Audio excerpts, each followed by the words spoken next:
लक्ष्य आगाज से अंजाम तक। सिवान जिला के रघुनाथपुर प्रखंड के राजपुर बिजली विभाग के समीप नवयुवक दुर्गा पूजा समिति राजपुर के सौजन्य द्वारा रात्रि में बाल भोग एवं महा भंडारा का आयोजन किया गया, जिसमें हजारों श्रद्धालुओं ने प्रसाद का पान किया।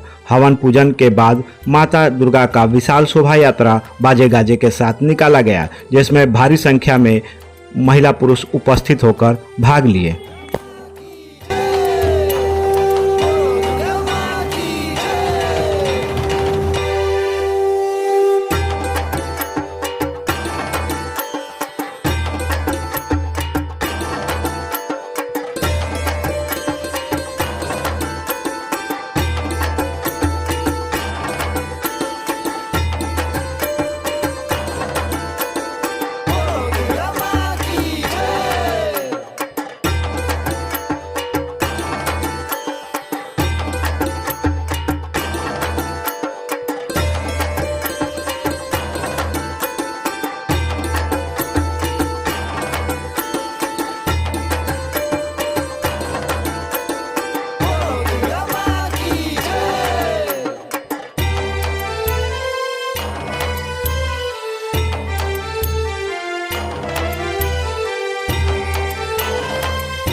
वीडियो के नीचे दिए गए इस लाल रंग के सब्सक्राइब के बटन को दबाकर चैनल को जरूर सब्सक्राइब कर लें और साथ ही लगे इस घंटी के बटन को भी जरूर दबाएं। तो अगली वीडियो में फिर मिलेंगे दोस्तों, तब तक के लिए धन्यवाद।